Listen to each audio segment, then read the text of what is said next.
on next week's CSA. And so, one of the really great things that I love, there's so many great things about preserving. Some of you may have taken a class with us before. I actually want to pause. Let's make sure that we start recording. Got it. So let me know when it's a green light. We are good. Awesome. So as Nina was saying, the CSA boxes are such a great way to support local farmers. We have many options for CSA for farm boxes all over Oakland. But Mandela Partners CSA boxes are pretty outstanding. And a lot of their farmers actually are farmers from that are actually available for in-person shopping at the local farmers market. I saw actually first on there, Nina, was I think I lost the spotlight. Nina, was Avalos Farm, which is one of my favorite farms. So that was really great to see that that's one of your partners. Nina, will you spotlight? Yeah, there you go. Sweet. So anyhow, one of the easiest ways to preserve food at home, especially when you get a beautiful assortment of CSA vegetables it's always a grab bag of whatever is seasonal and fresh and available right now. Sometimes it inspires some new things like how should we cook this? What should we do? And of course, inevitably at the end of the week, you may not have eaten or cooked all of your vegetables. And so there's always an opportunity to preserve. And in class today, we're going to be covering quick pickling. And so quick pickling is the easiest, best thing that you guys could be doing to preserve your vegetables for longer, and also like boost and enhance their flavor, like make them tastier, last longer, of course, and get more even creative applications into your meals. So in quick pickling, what I also love about it is not only is it, very easy and accessible, it is all the ingredients you need, you probably already have at home in your pantry. And so what we're going to be covering today, I'm going to be demonstrating, my little choice of what vegetables we're going to be pickling. We'll talk about some of the best vegetables for pickling and some of the more challenging ones like the acorn squash over here, and some more. But we're going to be, covering our vegetable choice, how we want to prep our vegetables, what's kind of the best way to, chop them up, and which vegetables we might want to mix in a pickle, what ones we might want to keep separate, of course, any other, necessary prepping steps. And then, the second step is going to be to create our brine. And we're doing just a super simple vinegar brine. We've got a couple different vinegar choices, and we'll talk about some more of our brine ingredients. We have got some salt, of course, makes flavors pop, helps keep vegetables crisp. And we even have sugar or even honey for those that like sweet pickles. Not a necessity, but a nice flavor option. And then of course we'll talk a little bit about spices to choose from. I've got a pickling spice blend here, but we'll also kind of highlight some pickling spices that you might already have in your pantry and that you use for other cooking that can also be dubbed a pickling spice. And then really the last step is simply to marinate. One of the, a lot of us get really intimidated by, some preserving projects. Even pickling can seem like a daunting task. It often, invokes memories of maybe, like a canning pots and boiling water and sterilizing. And a lot of that can be, a little intimidating. But in this class today, we're just going to highlight quick pickling. You don't actually need to go through the whole process of water bath canning. We can actually pickle these vegetables in this simple vinegar brine and let it marinate in our refrigerator. They're also commonly known as, of course, refrigerator pickles. And these will last in your fridge for 1 to 2 months or longer. But my guess is you'll probably eat them before then.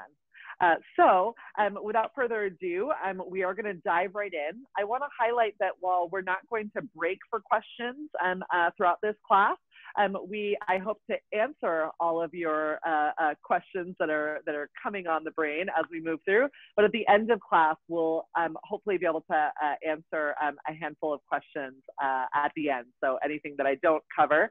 So feel free to reserve any pressing questions until the end. So without further ado, let's start with our vegetables. So today in the CSA box, we've got some really nice root vegetables, carrots, of course. Pickled carrots are some of my favorite little pickles to snack on. I did highlight that we've got a couple acorn squashes. I'm going to reserve those for cooking. When we think about what vegetables would make good pickles, we have to think about what vegetables we would enjoy in their raw form. And this acorn squash really isn't going to be too easily digested without some good cooking, right? So we'll reserve the acorn squashes for later. We also have some nice little curly kale.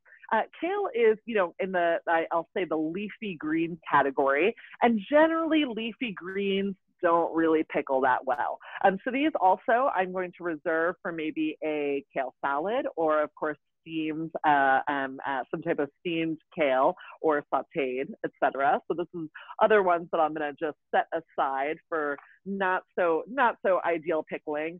But man, we've got radishes, another root vegetable. We are leaning into root vegetable season as we move towards winter. And root vegetables are some of the best, easiest pickles to make at home. So definitely these radishes we'll use along with these carrots.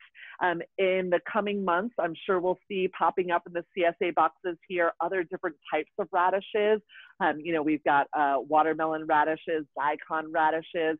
There's, in addition, it's going to be leading to turnips. Turnips make beautiful pickles. So turnips do really well. I love the little Tokyo turnips, but even the larger scarlet turnips and more make great pickles. Oh, and then we've got some alliums. I already got my hands on one red onion, but we've also got a torpedo onion in the mix. Pickled onions are essential in my refrigerator at home. I will actually just do a whole jar dedicated to just pickled onions to serve on top sandwiches, to like maybe eat with a little like salami and crackers, and throw into frittatas, omelets, etc. Pickled onions just make everything kind of sing. So I will definitely be adding some onions into our mixed pickle today, but I also want to highlight that pickled red or any onion is kind of a clutch ingredient to have in your pantry. What else do we have over here? Oh, we got some fruit because, of course, we're in California. We've got fruit year round. And so we've got persimmons. Now, I love persimmons, but I'm going to also reserve these persimmons for snacking when they're at their more riper state like this guy.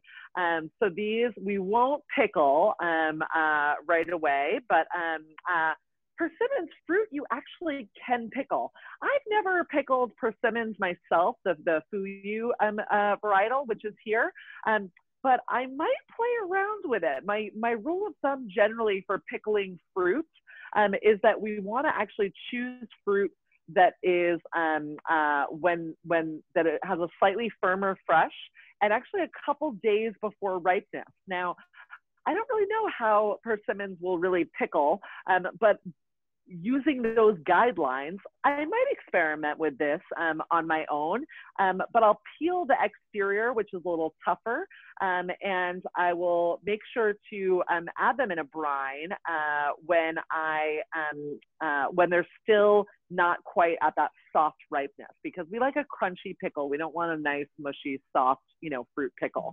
So I'm going to set them aside for now. But I think I'm going to do my own home experimentation. So stay tuned. I think I hear a little background noise, just in case. I don't know if Nina, you can do a little checking to see if everybody's muted or not. Anyhow, so the persimmons. Stay tuned. You could definitely experiment with this, but I can't heartily endorse it until I pickle it myself. The other fruit, though, in the summer that I sometimes pickle, I'll do pickled cherries, pickled apricots, even pickled peaches. And again, just choose those when they are not quite, when they're on the riper side. They're not unripe, but definitely still have some firmness to the flesh, so that they stay nice and crisp in that brine. Speaking of nice firm fruit, though, we've got apples in today's CSA too. Now, you know, there are very traditional recipes in Eastern Europe and Russia that actually pickle brine apples whole. But today, I'm actually going to chop some up and throw that in the brine, throw that in a mixed pickle as well, because why not? So the apples we're actually going to have some fun with today. And then lastly, we've got cabbage. Now, cabbage is really commonly pickled in the form of sauerkraut, which is a fermented style pickle. Sorry. And okay. Sorry, I got a little prompt. And so cabbage is usually done, you know, in the form of sauerkraut, but many pickle makers will add a little bit of cabbage into a nice quick pickle or canned pickle as well. And so I'm going to do that in my little like garden CSA box pickle medley today too. So all these, you know, of all these vegetables, we're actually making use of quite a few of these, majority, I would say. And as I said, as we continue to move through winter, a lot of people think always of pickles as, you know, just cucumbers, right? Like summer vegetable cucumbers. Maybe they think about pickled green beans perhaps, or okra, but really there is pickling is a year-round tradition, and as we move through winter we're going to see a lot more exciting vegetables in the root vegetable family that make great pickles on their own. So making use of what we've got, I want to start to move into vegetable prep. So, you know, when we start to think about how we want to prep our vegetables, we have to make some decisions about peeling, right? And so, you know, we don't have to peel every vegetable that we're working with, but what I think about with peeling is, you know, how different the outer texture is from the interior texture. And if it's a lot different texturally, then we're going to want to peel the skin so that they kind of marinate, you know, at the same time, and we don't get any weird textures in our pickles. So carrots, I don't always peel carrots. It's really kind of a judge of, I use my fingernail to scrape to see how thick that outer skin is. And so, you know, for some folks, they prefer to peel all their vegetables. That's fine. Personally, though, I only peel it if I feel like it's overly thick.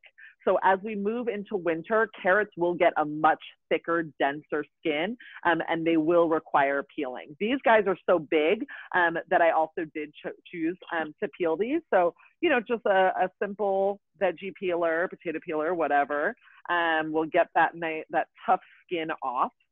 I also opted to peel our apples because as much as I like that crisp apple skin, that's a really different texture, and the interior might get like really soft while the skin is on. So I just opted to peel our apples. And I've actually kind of pre-cut some of them so that we don't so that the class isn't just me chopping vegetables. So in addition to that, I'm trying to think if I did it, you know, peeled off my my onion skin, of course. I am gonna keep the radish skin on because that's really nice and supple and has a pretty balanced texture from the interior to the exterior. But let's think about some vegetables that might not be on the table right now, but we could see in our future CSA boxes. And so with that, actually, Nina and I were anticipating that there might be beets in our CSA box today. They're not today, but they will be next week. And pickled beets are so delicious. But beets are one vegetable that I actually recommend pre-cooking or parboiling before we actually prep and brine them as part of our prep. And that's because going back to that original idea of what vegetables are good to pickle, it's the ones that we can eat in their raw form, right? And so beets in their raw form, unless they're shredded, like I have prepped some shredded carrots here, unless they're shredded or sliced ever so thin with a mandolin, our bodies can't digest beets in their raw form, right? It's just too hard to chew. It's too much. And so just parboiling them or boiling them in water until you can pierce it with a fork still has some firmness. We don't need it to turn to mush in that boiling water bath, but to actually cook those beets will make them a much better texture for pickling, so that they'll actually be more on par too if we want to mix them up. If we don't just want to do a jar of pickled beets, we can also mix them up with pickled beets with pickled apples already sounds like a good idea. Maybe pickled beets with onions for something more on the savory side, etc. We could even just do a root vegetable medley of turnips and beets and radishes and more.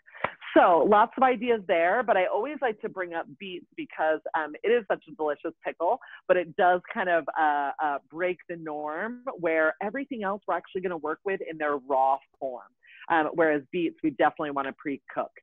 There's not many other vegetables that I can think of off the top of my head that we would pre-cook, although some recipes do like to, blanch the carrots in advance for a softer texture. But for me, that's really a personal choice. And for me, I really like my pickles to stay crunchy and crisp, and I prefer vegetables, in their more raw form for these quick pickles. The only other thing that I want to highlight that gets special treatment, like beets, is a summer vegetable that is the iconic pickle, cucumbers. Now, cucumbers are one that I always recommend one prep step that takes a little advanced planning before we move to making our brine and cutting our vegetables. And that is giving cucumbers an ice water bath. Actually giving them, putting them in a bowl of ice cold water and storing them in the fridge for like 2 to 4 hours. It actually rehydrates them, perks them up really nicely, so that when they are marinating in their pickle brine, they stay nice and crisp, because cucumbers are so watery and that they tend to go pretty soft in a pickle brine over time. So that's a nice little tip for your summer pickling adventures. So we talked about vegetables that we can use. Again, I tend to avoid anything in the leafy, the leafy green category, because it's just too thin. Like spinach, arugula, kale, they just really don't stand up well to the pickle brine. But choosing more denser vegetables is always going to be good. And really, the cabbage family is really the only leafy vegetable that is hardy enough to stand up to quick pickling. So now we have to talk about how to continue to prep our vegetables and how to, maybe chop them up and make a nice medley. Now, when we think about this type of quick pickling, how quick do these vegetables actually pickle? Well, in part, that has to do with how you prep them and, basically how thin you cut them. Because again, the simplest, most straightforward part of quick pickling is that it is just a marinade, a simple marinade of vegetables. And so with that, of course, things that are that have a much thinner or broader surface area are going to marinate and absorb the flavor faster. So when you think about, I did a little example here of just, kind of a shredded or julienned carrots and radishes. And this is reminiscent of one of my favorite quick pickles, which is just a Vietnamese quick pickle of carrot and daikon that is often served with banh mi sandwiches. And so this type of quick pickle is the quickest pickle, because for this to absorb the marinade of vinegar and spices, it really won't take much time. In fact, a day maybe, and you'll have a really lovely, succulent, bright pickle. So you guys could even, make a nice little quick pickle by shredding or slicing ever so thin with either a mandolin or some just good knife skills, make a quick pickle that could be ready for Thanksgiving in 2 days. But for most of us, we'll probably mix it up a little bit. We'll do some very quick pickles that are of the more shredded sort, but we also might want some pickles that are a little bit more snackable, right? And have like a little bit more texture and bite to them. And these will just take a little longer to marinate. So for today, because I just want to make a CSA garden variety pickle, I'm going to mix everything up. I'm going to use our carrots, our onions, our cabbage, our apples, and our radishes. And so with that, with how I cut the vegetables is going to be something to consider.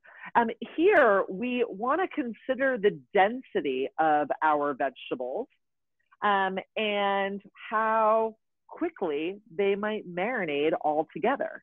Because of course, a denser vegetable, and I'm going to come a little closer to the screen here to show you guys,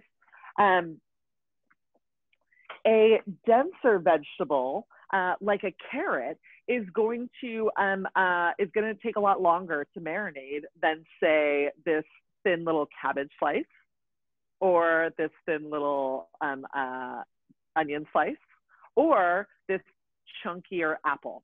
So because the apple also is not nearly as hard as the carrot, I just chose to, cut them a little differently so that the apple slice is fatter and the little carrot slice is thinner, so that hopefully they'll kind of brine at around the same length.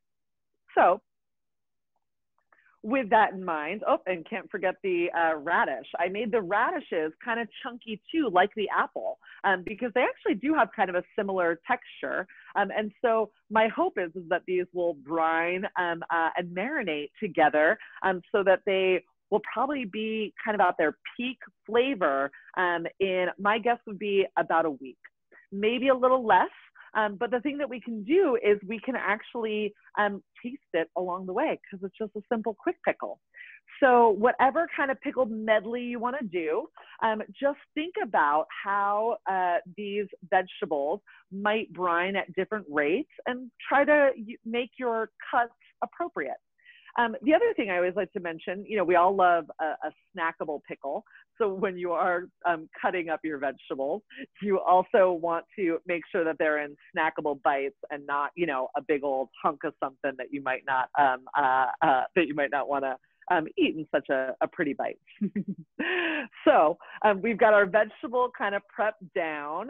We could choose to, peel some of our vegetables. We could choose not. Depending, we want to cut them in kind of similar snackable bites. And then we want to pack them into our vessel of choice. Now, when we think about a vessel, again, our minds immediately go to canning jars, right? And so canning jars are absolutely the standard for pickling. And most certainly, if we're going to take the next step of food preservation and can them. But that's not what this class is about today. And you don't need to can all the pickles you make. You absolutely can. That's a whole nother class of taking it to the next level of canning. But what we're focusing on is just the ease of quick pickling. And so while if you have some jars laying around, great, make use of them for your quick pickles. But what I think is important to highlight is that you actually don't have to use a canning jar. It most certainly doesn't have to be new. You should absolutely be able to recycle or thrift some jars if necessary. You also don't need a fancy canning lid. In fact, I don't even like using these canning lids for my quick pickles because they tend to rust a bit. And so if I were to use a canning lid like this, I actually like to cut a little piece of like parchment paper to slip it underneath so that it doesn't rust. Not a big deal, but it's just if you got parchment paper lying around or a little plastic wrap, you can do that just to protect it. But even if you've got some old pickle jars that just have like plastic lids, cool, use that. And so I happen to have a plastic lid that's compatible with the ball jars. So that's one option today. But another option is like using some food storage containers. You don't need, again, these a canning jar to make quick pickles.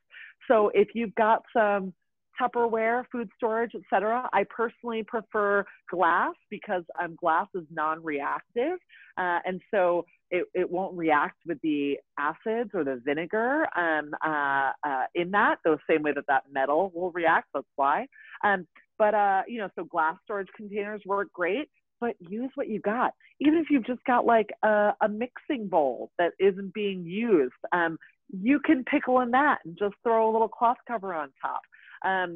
So really, you don't need any fancy equipment or vessels to preserve in. You could even use, we've got these stasher bags that we sell at the shop. They're just like silicone storage bags. These, you can pickle in them as well. Some folks even pickle, again, I'm personally not a huge fan of plastic, but there are food grade plastics out there. Tupperware is food grade. You could pickle in Tupperware. You could even pickle in Ziploc bags if you're into it. Like, just to kind of break down the notion that you need these like special tools, it's really not true. Whatever vessel you got, that is non-reactive, and so that's why we want to avoid any you know, any metals that aren't stainless steel. So glass and ceramic, and these are silicone. They tend to be my go-tos, but lots of options for you guys. So I will be using my jar today. So I'm going to go ahead and start packing my jar and see what I've got room for. So when I'm packing my jar, I'm just going to kind of do a nice little mixed medley so that it looks pretty in the jar. So I'm going to kind of add these layers as needed. Might have some room to chop some more vegetables too. So we'll kind of see what's going on there. So we've got our cabbage, our onions. Oh, I definitely need to chop some more radishes on me. I only did one for our little demo on cutting size. But we definitely want some radishes. The radishes also are going to make this brine, because they're red radishes, or they're kind of pinkish, but they are going to turn this brine a beautiful like magenta color, which is always really fun. And the apples I'm excited about, because I haven't done apples in a mixed pickle, but I have pickled apples before, you know, on their own. And also with some, I've also done them whole. Like, I'll find like the small apples, or like Gravensteins, which are local here to the Bay Area. So as we're kind of packing our jar, I'd also encourage you guys to really, no matter what your vessel is, really pack it in there. Because, you know, the more vegetables you can fit into your jar, the more pickles you'll have. And this is a nice little, you know, in a little jardinera blend, garden variety blend. But this will be a really nice blend to enjoy with, you know, you can make a salad out of it. You could add it a little side with your sandwiches. Lots of options. So get all these little guys in there. And just pack them as tightly as you can. And I think I'm going to set aside these onions for a dedicated onion pickle, because like I said, I love doing a mixed pickle like this, but I also like giving some vegetables the ability to shine on their own. All right, so we've got our vegetables packed in a sort of pretty way. I think it's pretty, in our jar. And now the next step, now that we've prepped our vegetables, we are going to make a brine. So the brine is something that we are going to heat up, and I do have a little burner over here. And so, you know, I have a large saucepan, but really a small saucepan will do. And here's where we're making the brine, which is the pickling name for it, but it's really, again, just the marinade. And so what we're going to do is our master brine recipe, which is, you guys ready? Write this down. Get out your pen and paper. No, I'm kidding. I'm not kidding. You can write it down, but it's so easy. It's hard to forget. My master ratio for pickling is 1 part vinegar, 1 part water. So that means 50-50 ratio. I'm going to just start with a cup of water and match it with a cup of vinegar. Now, this is a great brine ratio to start with, and it's often what I use for almost all of my pickles. However, in quick pickling, there are no hard and fast rules. And so you could play with this ratio. Try it out at first, do the 50-50, see how you like it. See if I have my flame. But if you wanted a little less vinegar, you could use a little less vinegar in your second round of trying. It's up to you. What I do like about this master ratio, though, this 50-50 ratio, is that because it's so strong on vinegar, you know, a whole cup of vinegar, which we're going to talk about what vinegars to use next, the pickles really last a long time. And so they'll last for several months. But, you know, in quick pickle rules, you know, it is food like these pickles in the fridge, they will tell you if they're not good to eat. They will show you by growing a little mold on top. Now, mold in pickles is rare, especially when you have a strong brine like this. But as you begin to kind of play around and find if maybe a lighter brine works for you, just take note that your pickled vegetables might not stay as crisp as long in the fridge, and they might be more prone to developing a little mold on top. Now, if you see mold, you know, you get rid of it, you toss it. But generally, mold is actually quite rare because of how acidic this brine is going to be. So we started with 1 cup of water, and now I've got to match it with 1 cup of vinegar. Now, I personally love apple cider vinegar. It's my favorite pickling vinegar to use. And this is actually our local Bernie's apple cider vinegar, but it's very accessible, it's affordable, and it tastes really good. And so that's my preferred vinegar for pickling. But gosh, you guys play around. There's so many delicious vinegars out there. In fact, a lot of, I actually have a whole, I love it so much that I buy it by the gallon from Bernie's. So I'm going to go ahead and add my 1 cup of apple cider vinegar to match my 1 cup of water.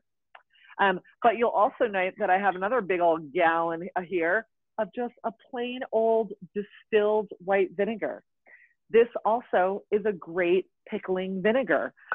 We might not think of it as the fanciest culinary vinegar, and that's okay, because what's kind of cool about a white distilled vinegar, in fact, many of my pickling peers tend to favor this because of because it's flavorless, it's neutral, it's just sour. And so it gives them more of the kind of blank slate so that they can cater the flavors, you know, using different spices, which we'll talk about next, etc.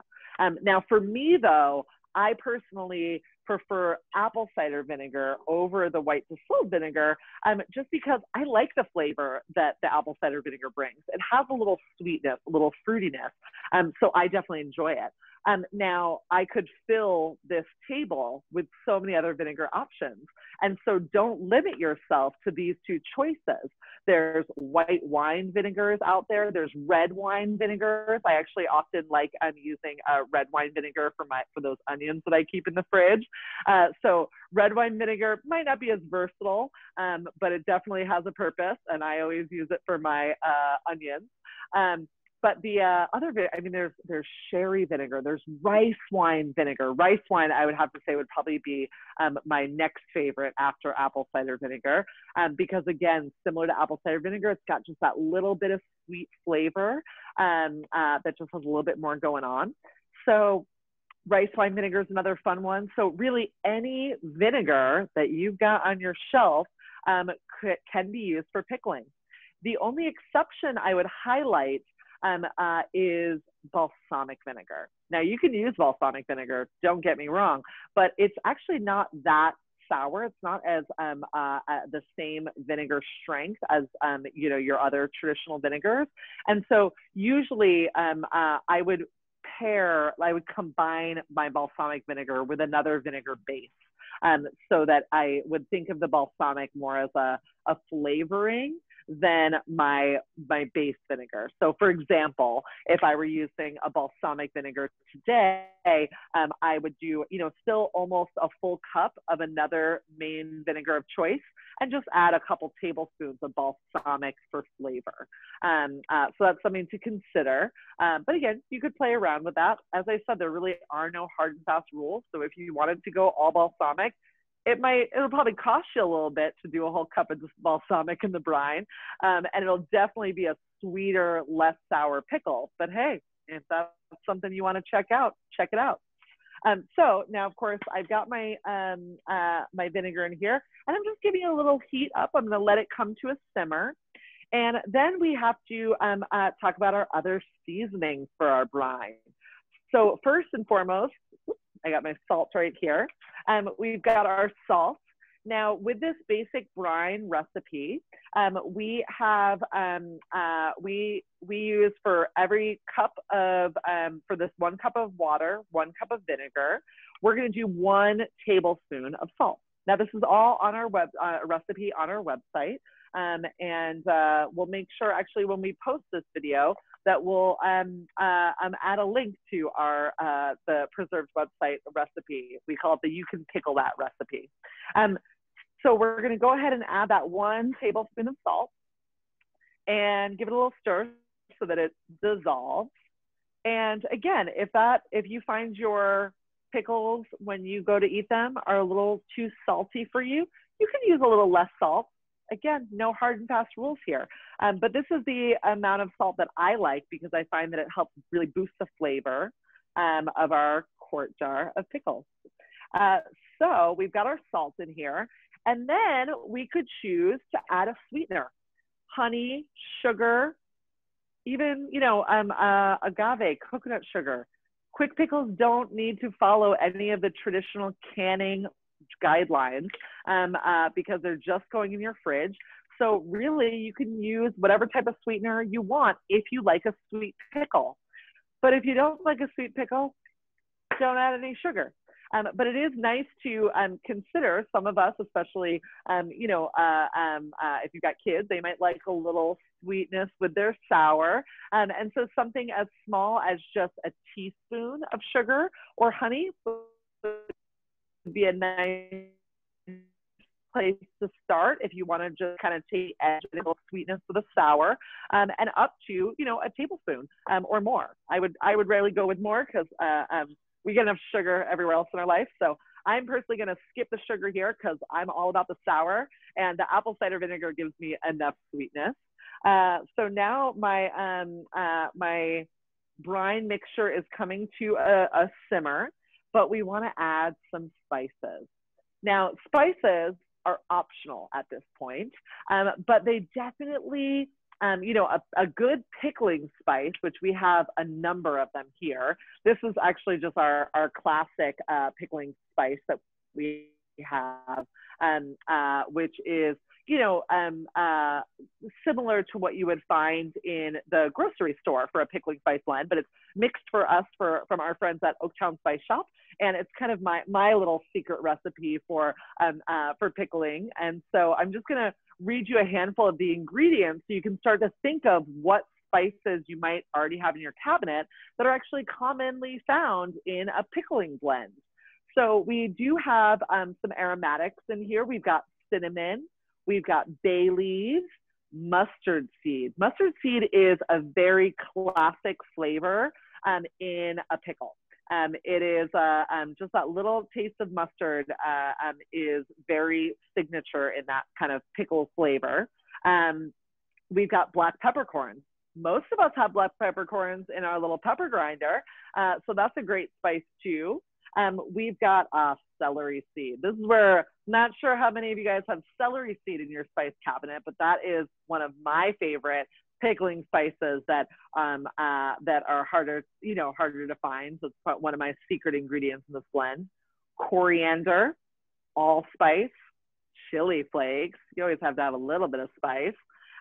Fennel seed, cloves, mace, which is the outer shell of nutmeg. has a very similar flavor profile, and this would also be, I would say, one of my secret ingredients in my pickle blend. And this is my last secret ingredient, fenugreek.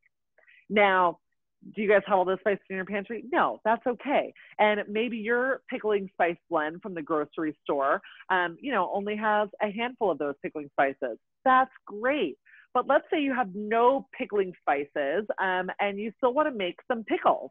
You can either grab a couple of the spices that you do have from your pantry to add into the brine, or we can think about other ways that we add spices. Now, in my CSA box today, there wasn't any garlic or chili peppers, but if there was, that would be some spice or seasoning that I could add into this pickle brine to really make that flavor pop, right?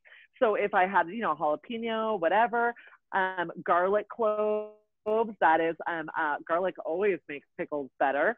So if you got a garlic clove, throw that in there. I actually like eating pickled garlic, but if that intimidates you, you could even just add a clove in there, because the flavors will just infuse as it marinates. So those are, so it could be as simple as, some black peppercorns, some chili flakes, or a fresh chili or a dried chili, and maybe some peppercorns, because most people have that. So like that could be a very simple, straightforward pickling spice blend. Or you could get to, maybe you got some coriander, add a little bit of that. Maybe you got some mustard seed, great. Whole spices tend to fare better in this brine. But if you've got dried spices, that's okay too. They'll just tend to, they don't dissolve fully often. And so there might be a little bit of a little bit of a cloudy residue at the bottom from the ground spices. And that's okay. So it's really just, personal choice. So now I'm going to add my spices to my brine, because I like the heating up the brine, it actually kind of helps open up some of the flavors. You don't have to. I also could just add these pickling spices directly to the jar. And when I pour that hot brine over it, as it marinates, those flavors will still come out. But so you kind of have two options. You could put them in here, or you can put them in the brine. I'm going to go ahead and put it in the brine. And I'm doing 1 tablespoon total of all of this pickling spice blend. So if you had a pickling spice blend at home, you could also do add 1 tablespoon total. But if you were just mixing up your own blend of dried spices, then just a teaspoon of, 3 or 4 spices will do you. And if you think about things like the more aromatics, like the cinnamon or the cloves, go easy on those. Those have very strong flavors. So maybe, like only one, maybe just take out, don't even measure it, take out 1 little clove and put it in. Otherwise, it'll be a very aromatic pickle. So once we let these, this brine simmer just to open up the spices, we're going to go ahead and then pour it over our prepped vegetables. So just to recap, we have in our brine 1 cup of water, tap water, totally fine. 1 cup of our vinegar of choice. We've got 1 tablespoon of salt. Now I'm using sea salt here, but you could use, an all natural sea salt or a kosher salt of your choosing. We want to just avoid any salts with additives. So I prefer a natural sea salt because I think it has the best flavor, and it's got some minerals in it. But just a regular kosher salt that's more refined will also do the job. So we've got that 1 tablespoon of salt. We could add some sweetener if we choose, a little bit of sugar, sure, a little bit of honey, maybe a teaspoon, maybe a tablespoon, your choice. And then 1 combined tablespoon of pickling spices, or a couple teaspoons of your own pickling spice blend. I want to also speak to the idea that while I read you guys a lot of these common pickling spices, You also could use whatever spices you want. Not every pickle has to have that mustard seedy flavor profile. And so we here at the shop actually make several different jars with different flavors in pickling spices. So for example, we have an Eastern pickling spice blend that's all those kind of like nice savory Eastern spices like turmeric and coriander and cumin. And well, I mentioned fenugreek. Some of them have some crossover in here, but it's almost like similar spices to some curries and such. And so that makes a great pickle too. So you also can really feel free to start experimenting. The last ingredient that could go in the mix here that I haven't mentioned are fresh herbs. Now, obviously, dill is a very common fresh herb, and dried seed that we think about a lot in pickles. But you could also add other herbs, you know, to the mix. Like a nice blend like this might be nice with some thyme or oregano, and you could use that fresh or dried. So you could also grab some herbs, you know, into the mix as well. So I wanted to mention that, but as we move to the colder season, the fresh herbs become a little less common in our markets. So now that I've got this, I'm actually just gonna grab one more thing. I've got my brine. I've turned off my heat, and I can strain out those pickling spices, or I can just let them mix in our little pickle jar. And so it's your choice. Like if you don't like the idea of all those seeds mixing in, don't worry, then strain them out. I don't mind though, so I'm just gonna go ahead and pour it all in. And the heat does kind of blanch these vegetables a little bit. It does, you know, tenderizes them a little bit. And so as we pack these in, looks like I filled this jar so much that my perfect little ratio, I'm a little short on my brine. No problem there. I'm just gonna add another, just like quarter cup of our vinegar, quarter cup of water to top that off.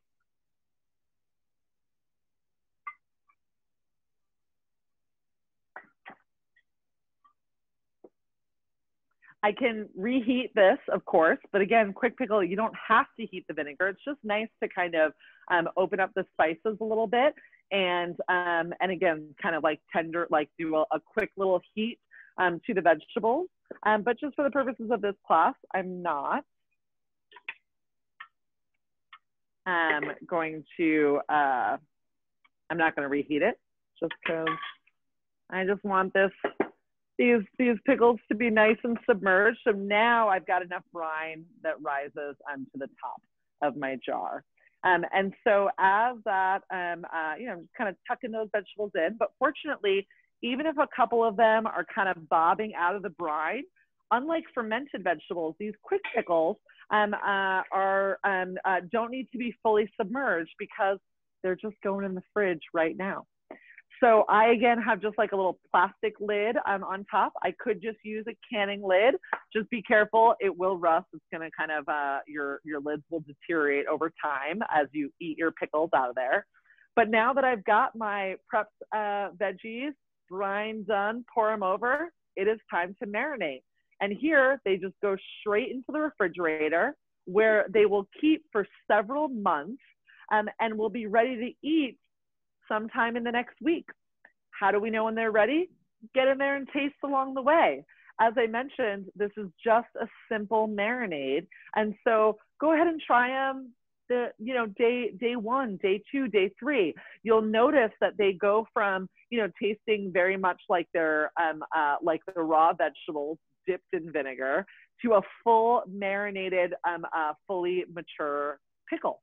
And so I usually find that when we chop veggies kind of the way that we did here, this probably, my guess will be that the way that I chop them, my marinade will be tasting pretty good after about 5, 6, 7 days. But who knows? I'll have to taste them to find out. Whereas if I sliced my vegetables much thinner, if I did them all on, in using a mandolin or thinly sliced, or if I shredded them or, did a little julienne, they pickle so much faster and they'll be ready, to enjoy tomorrow morning, tomorrow night, etc. So we have a lot of options with our pickling. But fortunately, this is so simple. And I imagine most of you guys have all the ingredients you need, except for perhaps the Mandela CSA box, ready to go. So thank you guys so much for your participation in tonight's class. I, of course, want to see, I've been seeing the chat screen going quite crazy. So I imagine there's some questions to be had. I'm going to check my little checklist just to see if I covered all of everything I wanted to talk about. But let's see. Nina, how are we doing? Yeah, we have a question from Kate. Kate asks, can you reuse the brine after you pluck out the veggies, i.e. add additional chopped veggies to the existing jar? Great question. Thank you for that. You can in a quick pickle, but what I would highlight is that the brine does get watered down with every pickle. How does that happen? What happens with that? Our vegetables in here actually have their own water content, and they do leach a little of their own water content out during the marination process. It's actually because we added salt to it, and so salt sometimes draws out that water through an osmotic reaction. And so because of that, we do want to have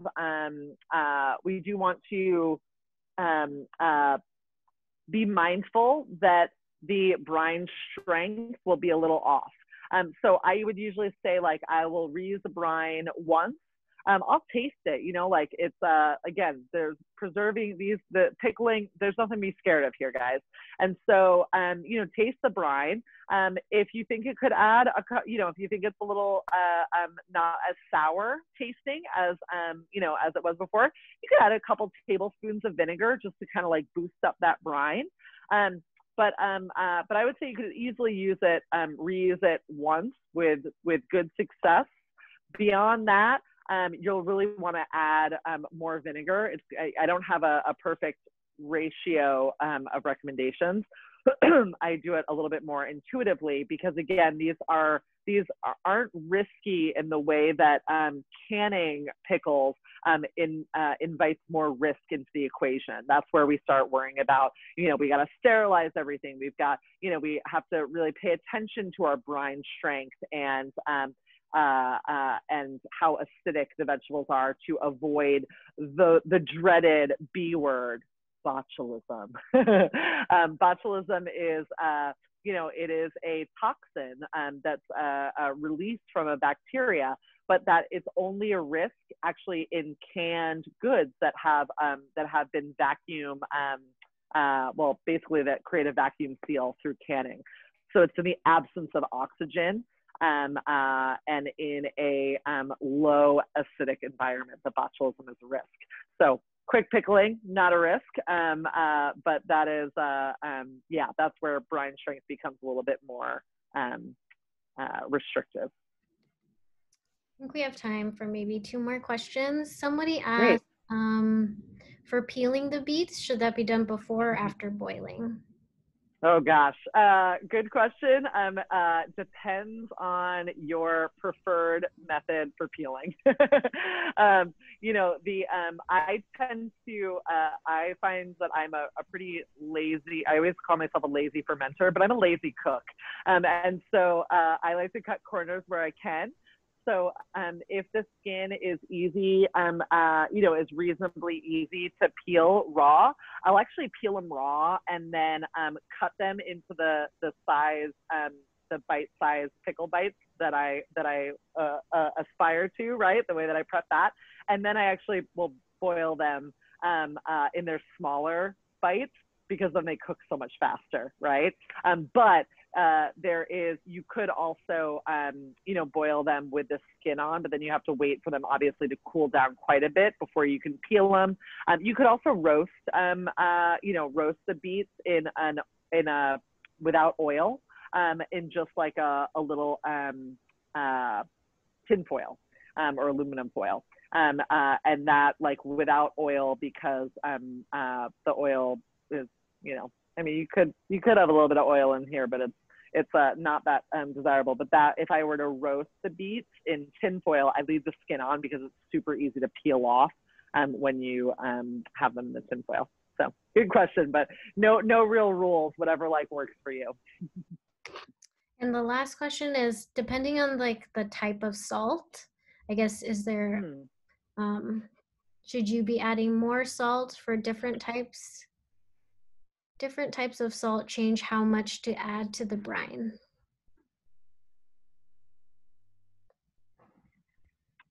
So I'm wondering if maybe this question is about like sea salt versus kosher salt. Maybe is that who asked the question, Nina? Edna. Do you have a name with that? I did. Edna, are you still with us? Yes. Yeah, that's what I'm wondering exactly. Like if you use, sea salt, kosher salt, or Himalayan salt, or Celtic. I say the same. Just do a tablespoon.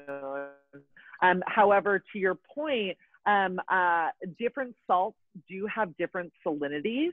And they also kind of like sit differently or like I used a coarse salt today, our French gray sea salt. So of course a coarse salt, a tablespoon of coarse salt is not going to be exactly, the same as a tablespoon of a fine sea salt. Probably not. There's going to be some variation. But I would say that the tablespoon is a good basis. And then if you find that the salt that you use and your pickles were a little too salty for your liking, next time just use a little less. Use, instead of a perfect tablespoon, use a little, a smidgen less. And you'll kind of find, but I find it's negligible in the scheme of things, that it doesn't necessarily, that the different salts aren't wildly, impactful. But I have some cookbook writer friends that would argue with me over this, but I find that it's pretty negligible. Thank you. Yeah, thank you. Okay, how are we on time? I can take one more question. I mean, we're just about an hour, but was there another question that jumped out in the chat screen? From Colleen. First she said, thank you so much. And then you did a medley of pretty thin veggies. I wanted to pickle together cauliflower and thinner shredded carrots. Would that work okay? Great question. So that I would actually say where you wouldn't want to, you'd want your cauliflower, for cauliflower florets, they actually aren't as dense as a carrot. So the carrots, I would encourage you to, instead of like thinly sliced carrots, go for more of a chunkier cut that's not true. Sorry. Not a chunkier cut. I'm misstating myself. Go for, yes, a thinner slice. You were right. I read that backwards, Colleen, so apologies. Yes, so with cauliflower florets, even though they look dense, they're actually not that dense. And so a nice floret, it's a common pickle medley that I do as well. Cauliflower and carrots, and sometimes if you can get some end of season peppers, that's really nice in the mix. And so I will slice my carrots kind of on the bias on the thinner side. So yes, you were right. And I started to say something wrong. Anything different if All you right. pickled an egg? What's that? Have you ever pickled an egg? Oh my gosh, yes. That is one. So pickled eggs are one of my favorite things as well. However, you can't use my universal recipe for it. It needs actually more vinegar because of just I guess the instability of an egg shelf life, right? Like they have a much less shelf life than a vegetable. So I believe I'm gonna actually double check because I love pickled eggs, guys. I actually need to put our pickled egg recipe on our website, but I'm pretty sure that it's that I do like 1.5 cups of vinegar and 1/2 cup of water. But I actually use my trusty Joy of Pickling book. Ta-da, the best pickling book ever. And I'm just gonna check that recipe because that's one, like pickled eggs and pickled fish, like that's where you can't really use my master recipe when you start moving into the poultry, fish, and egg world. And you'll have to follow a more specific recipe. But let's see, do I remember? Yep, I remembered correctly. 1.5 cups of vinegar and 1/2 cup of water. So a much higher brine ratio for that. But man, guys, pickled eggs are amazing. If you haven't been converted yet, I encourage you. And another crazy thing about pickled eggs that always trips me out is that you can fit 12 eggs in a quart jar. So like you will actually every time I'm like, are they all gonna fit? They all fit.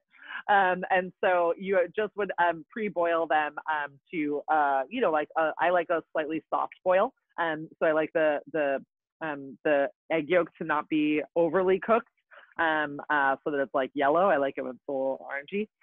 So I do like a 8 or 9 minute boil on my eggs, but then peel them, fill them in a jar, make up your brine, and pour it over. Let it marinate. Same idea. It usually takes about a week, but tastes along the way. Nina, was that your question or was that somebody else's? That was from. Oh, I wanted it to be your question. I was like, Nina, do you secretly love pickled eggs? Can I make you pickled eggs? All right. Well, I just want to thank everybody so much for showing up. I'm so sorry about the meeting ID snafu, and I hope that that some folks that saw our Instagram and not Preserve's email newsletter we're still able to make it to our show. We'll call it a show. But again, we I encourage you guys to check out and book sign up for the Mandela CSA as we're moving into winter. CSAs are my favorite thing actually to sign up for in the winter. I love doing my my summer shopping at the farmers market on my own, and then usually in fall, winter, and spring. I rely heavily on the CSAs. We do love, there's many great places where to pick up that Nina showed you guys in the beginning, but special shout out to Mud Lab. They're friends of ours and have a really rad, multifaceted business down right by the lake, a couple doors down, right down the street from Grand Lake Theater and Oaktown Spice Shop. And they have a zero waste cafe, so coffee shop, but they also have grocery. They sell some of our kits. They sell other really cool zero waste supplies and used books. I mean, you name it, they got it. So the fact that they're a new drop location and pick-up location for Mandela CSA is rocking. And as Nina was saying in the beginning, I just want to highlight we are partnering so that the first 20 folks that sign up for a CSA box, when you go and select that you participated in this, basically the virtual class demo, that is, you'll win a gift certificate to the shop to use in a future class.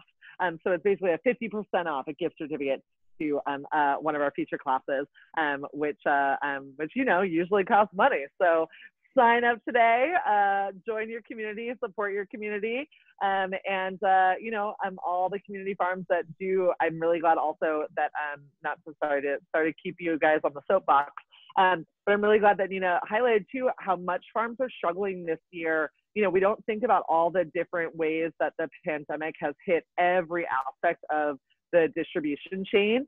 And I can't tell you how many farmers that I've talked to that have had such trouble because of the trouble that restaurants are having, and how many farms that, you know, have lost dedicated, guaranteed business that is, as we all know, ain't nothing guaranteed anymore after this year. So, so thank you guys again. Sign up for a CSA box, get a little gift card, and have a great, relatively isolated Thanksgiving. We're going to be open, actually a special tomorrow just for, we're usually not open Wednesdays. We usually just do private appointments, but we are going to be open for some last minute shopping, you know, Thanksgiving needs. You know, we got cheese, we got meat, we got olives, we got all the little snacky things. And of course we have an abundance of other great culinary pantry items. This weekend, holiday weekend, start your holiday shopping. I'm getting all my little points in, but start your holiday shopping. Please shop early. Please shop local. You can order online. You don't even have to come in. Let's in-store pickup for you locals. Anybody that's far away, will ship to you. But get your orders in before the 10th, because shipping's going to be a nightmare this year. So anyway, thank you so much, Nina. Thank you, Mandela Partners. And thank you to our community. Thanks, Elizabeth. Thanks, everyone.